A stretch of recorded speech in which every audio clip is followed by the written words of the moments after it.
ನಮಸ್ಕಾರ, ಮತ್ತೊಂದು ಹೊಸ ಬ್ಲಾಗ್ಗೆ ಸ್ವಾಗತ ಸುಸ್ವಾಗತ. ಸೊ ಇವತ್ತು ನಾನು ನಿನ್ನೆ ಹೇಳಿದ್ದೆ, ನಿನ್ನೆ ಬ್ಲಾಗಲ್ಲಿ ಸುಮಾರು ಪ್ರಶ್ನೆಗಳು ಬಂದಿದೆ. ನಾನು ಅಪ್ಡೇಟ್ಸ್ ತೋರಿಸಿದೆ, ಒಂದೆರಡು ಪ್ರಶ್ನೆಗೆ ಉತ್ತರ ಕೊಟ್ಟಿರ್ತೀನಿ ಅಷ್ಟೇ. ಯಾಕೆಂತಂದರೆ ಎಲ್ಲ ಪ್ರಶ್ನೆಗಳಿಗೂ ಉತ್ತರ ಕೊಡೋಕ್ಕಾಗಿರಲ್ಲ. ಸೊ ಇವತ್ತಿನ ಬ್ಲಾಗಲ್ಲಿ ಬರೀ ಎಷ್ಟು ಜನಕ್ಕೆ ಬಿಟ್ಟಿದ್ದೋ ಅವರೆಲ್ಲರಿಗೂ ಕೂಡ ಉತ್ತರನ ಕೊಡೋಣ.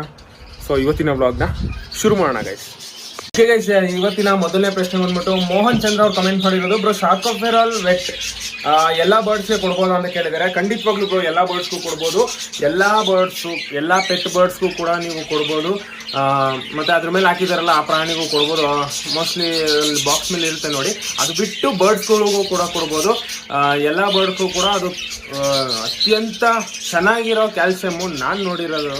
ಯಾಕೆಂದರೆ ಅದರಲ್ಲಿ ಸುಮಾರು ಬರ್ಡ್ಸ್ಗಳಿಗೆಲ್ಲ ವೀಕ್ ಆಗಿದ್ದಾಗ ನಾನು ಹಾಕಿದಾಗ ಖಂಡಿತವಾಗ್ಲೂ ಅದು ತುಂಬ ವರ್ಕ್ ಆಗಿರುತ್ತೆ. ತುಂಬ ಪವರ್ಫುಲ್ ಮೆಡಿಸನ್ ಅಂತ ಹೇಳೋಕ್ಕಿಂತ ಅದೊಂಥರ ಪವರ್ಫುಲ್ ಸಪ್ಲಿಮೆಂಟ್ ಅಂತ ಕೂಡ ಹೇಳ್ಬೋದು.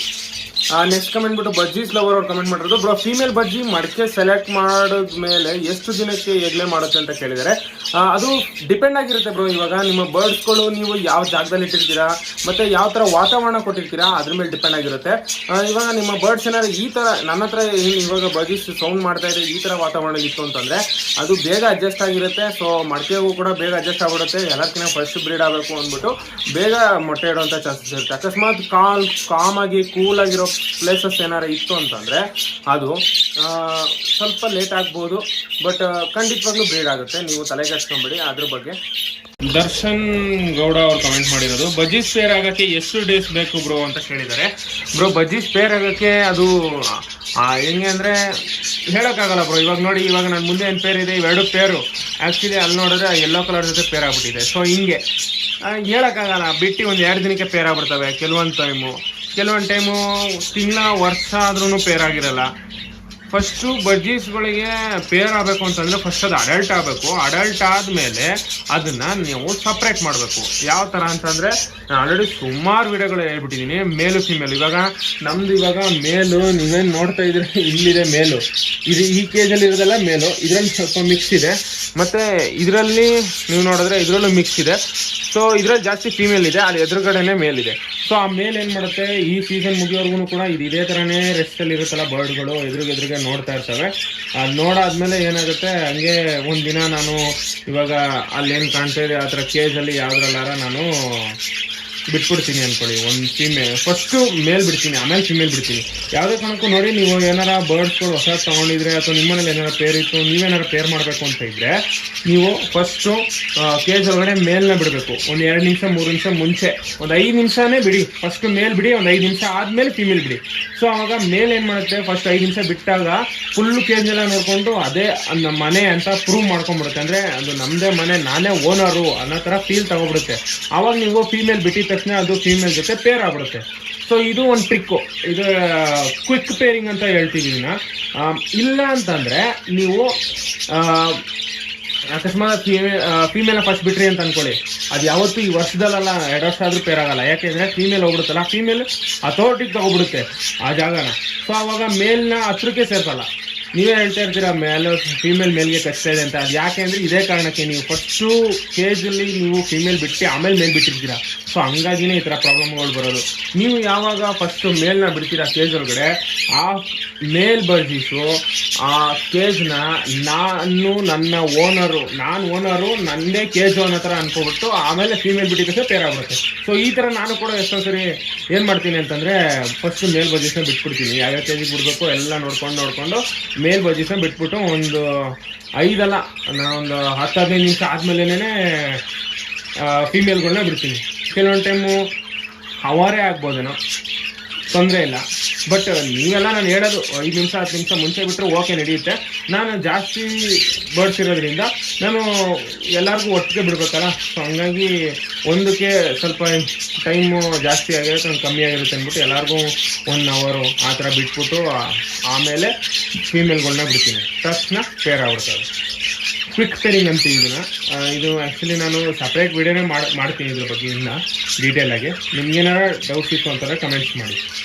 ದೊಡ್ಡ ಕಮೆಂಟು ತಿಲಕ್ ಅವ್ರು ಕಮೆಂಟ್ ಮಾಡಿರೋದು, hello brother, how many days it might take to hatch for African lovebirds because it's almost a month it laid eggs and started incubating? And lastly, what's the first sign after hatching?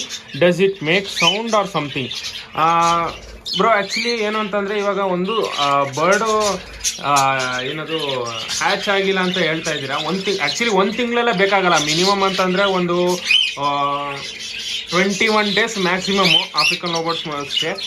21 to 23 days ಒಳಗಡೆ first egg hatch ಆಗಬೇಕು. Hatch ಆಗಿಲ್ಲ ಅಂತಂದರೆ ಅದು infertile egg ಆಗಿರ್ಬೋದು bro. ಇಲ್ಲಿ ಅದಕ್ಕೋಸ್ಕರ ನಾನು ಹೇಳೋದು, ನೀವು ಒಂದ್ಸರಿ ಚೆಕ್ ಮಾಡಿ, ಕ್ಯಾಂಡ್ಲಿಂಗ್ ಮಾಡಿ ಚೆಕ್ ಮಾಡಿ. ಇಲ್ಲ ಅಂತಂದರೆ ಬರ್ಡ್ಸ್ ಎಲ್ಲ ಮೊಟ್ಟೆನೂ ಚೆಕ್ ಮಾಡಿ. ಅಕಸ್ಮಾತ್ ಅದರಲ್ಲಿ ಏನಾರ ನಿಮಗೆ ಫರ್ಟೈಲ್ ಹೇಗೆ ಅಂತಂದರೆ ಅದರಲ್ಲಿ ಏನಾರ ಮರಿ ಇಲ್ಲ ಅಂತಂದರೆ, ರೆಡ್ ಆಗಿಲ್ಲ ಅಂತಂದರೆ, ಅದು ಬ್ಲ್ಯಾಕು ಅಥವಾ ಯೆಲ್ಲೋ ಕಲರು ಏನಾರ ಆಗಿದೆ ಅಂತಂದರೆ ಖಂಡಿತವಾಗ್ಲೂ ಇನ್ಫರ್ಟೈಲ್ ಮೊಟ್ಟೆ. ಸೊ ನೀವು ಆ ಮೊಟ್ಟೆನ ಬಿಸಾಕ್ಬೋದು. ಆ ಥರ ನೀವು first male and female confirm ಇತ್ತು ಅಂತಂದರೆ ಖಂಡಿತವಾಗ್ಲೂ ಆಫ್ರಿಕನ್ ಲೋಬರ್ಡ್ಸಲ್ಲಿ ಒಂದು 2-3 ಮರಿ ಮಾಡಿರುತ್ತೆ. ಅದು ಕನ್ಫರ್ಮ್ ಏನಾರು ಮೇಲ್ ಆ್ಯಂಡ್ ಫಿಮೇಲ್ ಇತ್ತು, ಕನ್ಫರ್ಮ್ ಪೇರ್ ಇತ್ತು ಅಂತಂದರೆ ಮರಿ ಮಾಡಿರುತ್ತೆ. ಸೊ ಸೌಂಡ್ ಮಾಡುತ್ತೆ ಬ್ರೋ. ಸೌಂಡ್ ಅಂದರೆ ತೀರಾ ಜಾಸ್ತಿ ಸೌಂಡ್ ಮಾಡಲ್ಲ. ಫೀಮೇಲ್ ಬಂದ್ಬಿಟ್ಟು ಬಾಕ್ಸ್ ಒಳಗಡೆ ಕೂತ್ಕೊಂಡಿರುತ್ತೆ ಮರಿ ಆದಮೇಲೆ ಊಟ ತಿನ್ಸೋಕ್ಕೆ, ಕಾವು ಕೊಡೋಕ್ಕೆ. ಮೇಲ್ ಯಾವಾಗಲೂ ಆಚೆ ಇರುತ್ತೆ. ಸಿಕ್ಕಿದೆ ಅನ್ಕೊತೀನಿ ಬ್ರೋ ಆನ್ಸರು. ನೆಕ್ಸ್ಟು ಕಮೆಂಟ್ ಬಂದ್ಬಿಟ್ಟು ನಮಿತ್ ಅವ್ರು ಕಮೆಂಟ್ ಮಾಡಿರೋದು. ಬ್ರೋ ಇದು ನಮ್ಮ ಮನೆಗೆ ಒಂದು 2 6 ಅಂದರೆ 2.5 ಮಂದು ಬಜ್ಜಿಸ್ ತಂದೆ. ಈಗ ಒಂದು ನೋಸ್ ಪಿಂಕ್ ಇದೆ, ಇನ್ನೊಂದು ವೈಟ್ ಆಗಿದೆ. ನಾನು 2 ಫೀಮೇಲ್ ಬೇಕು ಅಂತ ತಂದೆ. ಈಗ ಯಾವುದು ಮೇಲ್ ಯಾವುದು ಫೀಮೇಲ್ ಮತ್ತು ನೋಸ್ ಕಲರ್ ಹೆಂಗೆ ಚೇಂಜ್ ಆಗೋದು ಅಂತ ಹೇಳಿ, ಮೋಲ್ಟಿಂಗ್ ಸ್ಟೇಜ್ ಆದಮೇಲೆ ಅಂತ ಕೇಳಿದ್ದಾರೆ. ಆ್ಯಕ್ಚುಲಿ ಬ್ರೋ ನೀವು ಹೇಳ್ತಾ ಇರೋದು 2.5 ತಿಂಗಳು ಇದ್ದಕ್ಕಂದ್ರೆ 2 ಫೀಮೇಲ್ ಇರಬೇಕು ಅಂತ ತಂದ್ರಿ, ಆದರೆ ಅದು ಮೇಲ್ ಆ್ಯಂಡ್ ಫೀಮೇಲ್ ಆಗಿದೆ ಅಂತ ಹೇಳ್ತಾ ಇದ್ದೀರಾ. ಸೊ ಅದು ಪಿಂಕ್ ಇದ್ದರೆ ಮೇಲೆ ಬ್ರೋ, ಅದು ಖಂಡಿತವಾಗ್ಲೂ ಕೊನೆವರೆಗೂ ಮೇಲೆ ಇರುತ್ತೆ. ಇವಾಗ ಇಲ್ಲೇನು ನೋಡ್ತಾ ಇದ್ದೀರಾ ನೋಡಿ, ಇದು ಬ್ಲೂ ಏನಾಗಿದೆ, ಇನ್ನೂ ಫುಲ್ ಬ್ಲೂ ಆಗಿಲ್ಲ, ಆದರೂ ನೋಡಿ ಎಷ್ಟು ಅಡಲ್ಟ್ ಹೆಂಗಾಡ್ತಾ ಇದೆ. ಆಮೇಲೆ ವೈಟೇ ಇರುತ್ತೆ ಬ್ರೋ, ಅದು ಫೀಮೇಲು. ಸೊ ನೀವು ಪಿಂಕ್ ಕಲರನ್ನ ಎಕ್ಸ್ಚೇಂಜ್ ಮಾಡಬೇಕು. ಇಲ್ಲ ಅಂತಂದರೆ ಇನ್ನೊಂದು ಫೀಮೇಲ್ ತರಬೇಕಾಗುತ್ತೆ. ಮೋಲ್ಟಿಂಗ್ ನೋಸ್ ಎಲ್ಲ ಮೋಲ್ಟಿಂಗ್ ಆಗಲ್ಲ ಬ್ರೋ. ನೋಸ್ ಕಲರ್ ಅದೇ ಇರುತ್ತೆ. ಪಿಂಕ್ ಇದ್ರೆ ಪಿಂಕೇ ಇರುತ್ತೆ, ವೈಟ್ ಇದ್ರೆ ವೈಟೇ ಇರುತ್ತೆ. ಪಿಂಕ್ ಯಾವ ಬರ್ಡಿಗೆ ಇರುತ್ತೆ ಅಂದರೆ ಎಷ್ಟೋ ಜನ ಕನ್ಫ್ಯೂಸ್ ಆಗಿಬಿಡ್ತಾರೆ. ಮೇಲ್ ಪಿಂಕ್ ಇರೋದನ್ನ ಫೀಮೇಲ್ ಅನ್ಕೊಂಡ್ಬಿಡ್ತಾರೆ. ಪೈಡ್ ಬಜ್ಜೀಸಲ್ಲಿ ಏನಂದರೆ ಪಿಂಕ್ ಇದ್ರೂ ಕೂಡ ಅದು ಮೇಲೆ, ಫೀಮೇಲ್ ಅಲ್ಲ. ಪೈಡ್ ಬಜ್ಜೀಸಲ್ಲಿ ಅದು ಬ್ಲೂ ಆಗಲ್ಲ. ನಾರ್ಮಲ್ ಬಜ್ಜೀಸ್ ಬೇರೆ ಯಾವುದೇ ಬಜ್ಜೀಸ್ ನೀವು ನೋಡಿದ್ರು ಕೂಡ ನೋಸು ಬ್ಲೂ ಆಗಿರುತ್ತೆ. ಮತ್ತು ಫೀಮೇಲಲ್ಲಿ ನಾರ್ಮಲಾಗಿ ಎಲ್ಲ ಪೈಡ್ ಬಜ್ಜೀಸಲ್ಲೂ ಕೂಡ ವೈಟೇ ಇರುತ್ತೆ. ಬಟ್ ರೆಡ್ ಐ ಬಜ್ಜೀಸಲ್ಲಿ ಸ್ವಲ್ಪ ಲೈಟಾಗಿ ಪಿಂಕು, ಬಟ್ ನೋಸ್ ಏನು ಹೋಲ್ಸ್ ಇರುತ್ತಲ್ಲ ಅಲ್ಲಿಂದ ವೈಟ್ ಇರುತ್ತೆ. ಸೊ ಅದನ್ನು ನೀವು ಅಬ್ಸರ್ವ್ ಮಾಡ್ಬೇಕು, ಅವಾಗ ನಿಮಗೆ ಗೊತ್ತಾಗುತ್ತೆ ಅದು ಫೀಮೇಲ್ ಅಂತ. ರೆಡ್ ಐ ಎಲ್ಲೋ ಬಜ್ಜೀಸಲ್ಲಿ. ನೆಕ್ಸ್ಟ್ ಬಂದ್ಬಿಟ್ಟು ನಿಮಗೆ ಮಾಮೂಲಿ ಫೀಮೇಲ್ ಬಜ್ಜೀಸ್ಗಳು ವೈಟ್ ಇರುತ್ತೆ. ಬ್ರೌನ್ ಯಾವಾಗ ಆಗುತ್ತೆ ಅಂತಂದರೆ ಅದು ಬ್ರೀಡಿಂಗ್ ರೆಡಿ ಇದ್ದಾಗ, ರೆಡಿ ಟು ಬ್ರೀಡ್ ಇದೆ ಬರ್ಡು ಅನ್ನೋಗೆ ಬ್ರೌನ್ ಆಗುತ್ತೆ. ಹಂಗಂತ ವೈಟ್ ನೋಸ್ ಇರೋದು ಬ್ರೀಡಿಂಗ್ ರೆಡಿ ಇಲ್ಲ ಅಂತ ಅಲ್ಲ. ಸೊ ಅದು ಬರ್ಡ್ ಮ್ಯೂಟೇಷನ್ ಮೇಲೆ ಡಿಪೆಂಡ್ ಆಗುತ್ತೆ. ಸೊ ಅದು ಕೆಲವೊಂದು ಬರ್ಡ್ಗಳು ವೈಟ್ ನೋಸ್ ಇದ್ದೇ ಮೊಟ್ಟೆ ಮರಿ ಮಾಡ್ತವೆ. ಕೆಲವೊಂದು ಬರ್ಡ್ಸ್ಗಳು ನೋಸ್ ಫುಲ್ಲು ಬ್ರೌನ್ ಆದಮೇಲೂ ಮೊಟ್ಟೆ ಮರಿ ಮಾಡ್ತವೆ. ಸೊ ಈ ಥರ ಒಟ್ಟಿನಲ್ಲಿ ಬ್ರೌನ್ ನೋಸ್ ಇತ್ತು, ಲೈಟಾಗಿ ಬ್ರೌನಿಶ್ ಇತ್ತು ಅಂತಂದರೆ ಅದು ಖಂಡಿತವಾಗ್ಲೂ ರೆಡಿ ಟು ಬ್ರೀಡ್ ಫೀಮೇಲ್ ಅಂತ. ಏನಕ್ಕೆ ಅದ್ರ ಬ್ರೌನ್ ಆಗುತ್ತೆ ಅಂತಂದರೆ ಮೊದಲನೇ ಕಾರಣ ಬಂದ್ಬಿಟ್ಟು ಅದ್ರ ನೋಸಲ್ಲಿ ಹೀಟ್ ಪಾಸಸ್ ಆಗುತ್ತೆ. ಸೊ ಅವಾಗ ಅದು ಬ್ರೌನಿಶ್ ಆಗೋದು. ಅದ್ರ ನೋಸಲ್ಲಿ ತುಂಬ ಹೀಟ್ ಪಾಸ್ ಆಗುತ್ತೆ. ಸೊ ಆವಾಗ ಅದು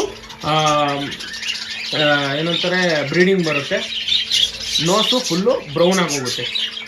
ಸೊ ಇದರಿಂದ ನಿಮಗೆ ಗೊತ್ತಾಗಿದೆ ಅಂತ ಅನ್ಕೊಂತೀನಿ. ನೆಕ್ಸ್ಟ್ ಪ್ರಶ್ನೆ ಬಂದ್ಬಿಟ್ಟು ಪುನೀತಾ ಅವರು ಕಮೆಂಟ್ ಮಾಡಿರೋದು. ಬ್ರೋ ಕಾಕ್ಟೈಲ್ಗೆ ಮೈಟ್ಸ್ ಆಗಿದೆ, ಏನು ಮಾಡಬೇಕು ಅಂತ ಸೊಲ್ಯೂಷನ್ ಹೇಳಿ ಅಂತ ಕೇಳಿದ್ದಾರೆ. ಕಾಕ್ಟೈಲ್ಗೆ ಮೈಟ್ಸ್ ಆಗಿದ್ರೆ ಒಂದು ನೀವು ನ್ಯಾಚುರಲ್ ಆಗಿ ನಾನು ಮಾಡಿರೋದು, ನ್ಯಾಚುರಲ್ ಆಗಿ ನಾನು ಯೂಸ್ ಮಾಡೋಂಥ ಮೆಡಿಸನ್ ಯಾವುದು ಅಂತಂದರೆ ಬೇವಿನ ಸೊಪ್ಪಿನ ನೀರು.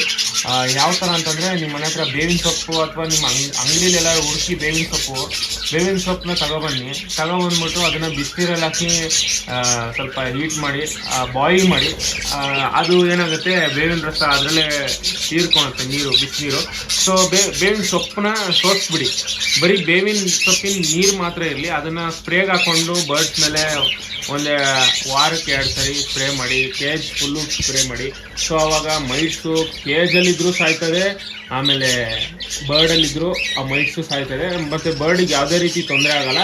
ಏನಕ್ಕೆ ಅಂತಂದರೆ ಇದು ನ್ಯಾಚುರಲ್ ಸಪ್ಲಿಮೆಂಟು. ಅದು ಬೇವಿನ ಸೊಪ್ಪು ನಿಮಗೆ ಗೊತ್ತು ಮನುಷ್ಯರಿಗೆ ಎಷ್ಟು ಒಳ್ಳೆಯದು ಅಂತಂದರೆ ಅದನ್ನು ತಿನ್ನೋದ್ರಿಂದ ಬಾಡಿಲೇ ಕೆಟ್ಟಿನಾಂಶ ಇರಲ್ಲ. ಸೊ ಅದೇ ಥರನೇ ಬರ್ಡ್ಸಲ್ಲೂ ಕೂಡ ಅಷ್ಟೇ ಯಾವುದೇ ಥರ ಹುಳಗಳಿರಲ್ಲ, ಎಲ್ಲನೂ ಕೂಡ ಸಾಯಿಸಾಕ್ಬಿಡುತ್ತೆ.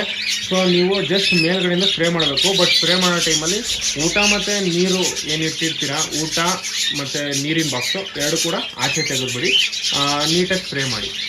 ಕೇಜ್ ಸುತ್ತಾನು ಸ್ಪ್ರೇ ಮಾಡಿ, ಕೇಜ್ ಟ್ರೇಗೂ ಸ್ಪ್ರೇ ಮಾಡಿ. ಹೊಸ ಪೇಪರ್ ಹಾಕಿ ಅದಕ್ಕೆ ಸ್ಪ್ರೇ ಮಾಡಿಡಿ, ಹಳೇದಕ್ಕೆ ಇಡಬೇಡಿ. ಈಗ ಇದು ಹಳೇದಿದೆ ಅಂದರೆ ಆಲ್ರೆಡಿ ಗಲೀಜಾಗಿರೋದಿದೆಯಲ್ಲ ಅದ್ರ ಮೇಲೆ ಸ್ಪ್ರೇ ಮಾಡಬೇಡಿ. ಅದನ್ನು ತೆಗೆದು ಕ್ಲೀನ್ ಮಾಡಿ ಆ ಸ್ಪ್ರೇ ಮಾಡಿ ಪೇಪರ್ ಹಾಕಿ ಇಡಿ. ಮತ್ತು ಇವಾಗ ಏನು ಇದೆಯಲ್ಲ ಇದು ಬರ್ಡ್ಸ್ಗಳು ಅದ್ರ ಮೇಲೆ ಸ್ಪ್ರೇ ಮಾಡಿ, ಕೇಕ್ ಸುತ್ತ ಸ್ಪ್ರೇ ಮಾಡಿ. ಇದರಿಂದ ಏನಾಗುತ್ತೆ ನಿಮ್ಮ ಬರ್ಡ್ಸ್ಗಳಿಗೆ ಹೆಲ್ತ್ ಇಶ್ಯೂಸ್ ಬರಲ್ಲ. ಈ ಥರ ಬೇವಿನ ಸೊಪ್ಪಿಂದು ನೀವು ಸ್ಪ್ರೇ ಮಾಡೋದ್ರಿಂದ. ಆ್ಯಕ್ಚುಲಿ ಬೇವಿನ ಸೊಪ್ಪು ಅದು ಸಿಗೋದೇ ಕಷ್ಟ, ಬಟ್ ಮಾರ್ಕೆಟ್ಗೆ ಹೋದರೆ ಸಿಗುತ್ತೆ. ಇಲ್ಲ ಅಂತಂದರೆ ಹತ್ತಿರದಲ್ಲಿ ಏನಾರ ಬೇವಿನ ಮರ ಇದ್ದರೆ ಆರಾಮಾಗಿ ಸಿಗುತ್ತೆ. ನೋಡಿ ನಿಮ್ಮ ಮನೆ ಹತ್ರ ಬೇವಿನ ಮರ ಇದ್ದರೆ ಸಿಗುತ್ತೆ, ಇಲ್ಲ ಅಂತಂದರೆ ನೀವು ಮಾರ್ಕೆಟ್ಗೆ ಹೋಗಿ ತರಬೇಕಾಗುತ್ತೆ. ಗೈಸ್, ಇದಿಷ್ಟು ಇವತ್ತಿನ ವ್ಲಾಗ್ ಆಗಿತ್ತು. ನಿಮ್ಗೆ ಇನ್ನೇನಾರ ಡೌಟ್ಸ್ ಇತ್ತು ಅಂತಂದರೆ ಕಮೆಂಟ್ ಸೆಕ್ಷನಲ್ಲಿ ಕಮೆಂಟ್ ಮಾಡಿ ಅಂತ ಹೇಳ್ತಾ ಇವತ್ತಿನ ವ್ಲಾಗ್ನ ಮುಗಿಸ್ತಾ ಇದ್ದೀನಿ. ಮತ್ತೆ ನಿಮ್ಮ ಮುಂದೆ ಒಂದು ಹೊಸ ವ್ಲಾಗ್ನೊಂದಿಗೆ ಬರ್ತೀನಿ. ಅಲ್ಲಿವರೆಗೂ ಟೇಕ್ ಕೇರ್, ಬಾಯ್ ಬಾಯ್.